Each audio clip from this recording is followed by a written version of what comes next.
बऱ्याचदा असं म्हटलं जातं, की स्त्रीचं ऐकून कोणीच घेत नाही. पण ती जी कंडिशन आहे किंवा ती जी बाब आहे, ती फक्त स्त्रियांच्याच बाबतीत नाहीये.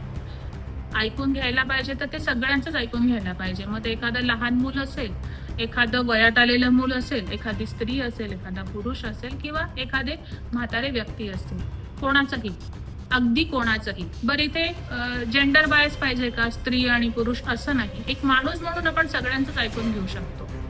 तुम्ही जर आजूबाजूचे पाळीव प्राणी बघितले असतील, तर एखादा पाळीव प्राणी तुम्हाला बघून तुम्ही घरात येतात आणि घरी आल्यानंतर तो पाळीव प्राणी तुमच्या जवळ येतो.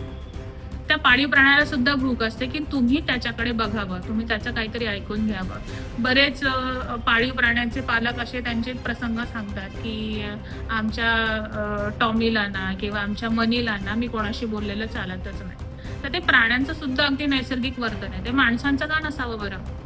म्हणजे स्त्री म्हणूनच ऐकून घ्यायला पाहिजे असंही नाही, पुरुष म्हणून ऐकून घ्यायला पाहिजे असंच नाही.